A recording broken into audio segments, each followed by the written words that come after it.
Thank you for joining us. I'm Ellie Pai Hong, and this is Comcast Newsmakers coming to you from the state capitol in Springfield.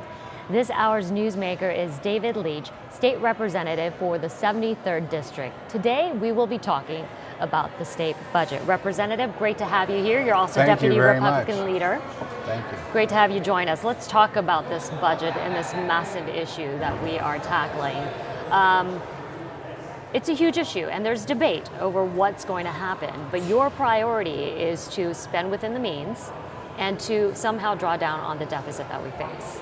Well, very much so. For the first time in years, I can't remember, other than back when Jim Edgar was governor, frankly, the Democrats and Republicans in the House have agreed to work together to try and pass a budget that actually hits the revenue number rather than a spending number.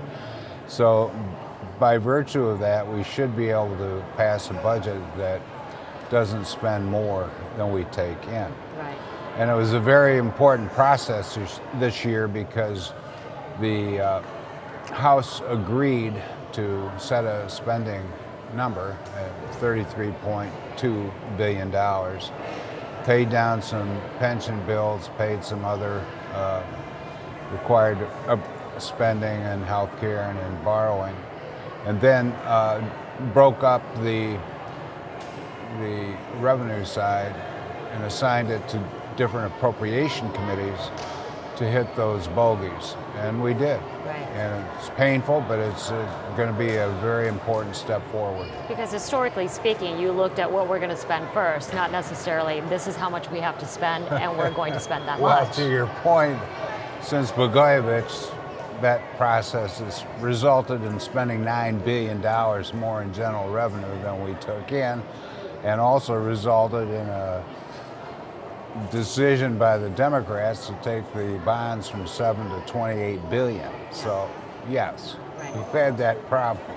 Well, speaking long term, we do face, I believe, an $8 billion deficit. We have a Right. temporary tax hike set in place right now that's set to expire in 4 years. And I've been hearing some numbers that in those 4 years when the temporary tax hikes do expire, we'll be even deeper in debt at $22 billion, so that those temporary tax hikes will no longer be temporary. Well, that's why we have to begin to do the tough things now. If we don't begin to rein in this spending now and get our budget back in balance, there's no hope of doing anything other than face a future of more and more tax increases, which no one wants. So the state's financial position is a mess. We're broke. And it's up to us to have the courage and to cooperate with our colleagues and begin to fix this mess. And is a dire situation why that you are working together, Democrats and Republicans, to somehow rein in this mess? Well, I'm delighted that the Speaker has invited the Republicans to work with him this year, because for years he hasn't.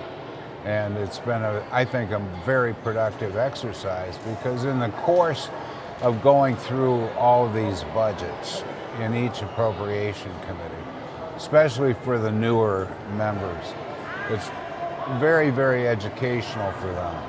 It helps them understand quickly what some choices here mean over here. And the value of that has been demonstrated, I think, over and over and over. I work on the Human Service Appropriations Committee, and I was very impressed with even the freshman members and what they brought to the process. Well, we look forward to seeing more of the work that you do. Representative, thanks so much for coming in. Thank you. This hour's newsmaker has been State Representative David Leitch. I'm Ellie Pai Hong. Thank you for joining us. For more information on Comcast Newsmakers, head online to newsmakers.tv. We'll see you next time.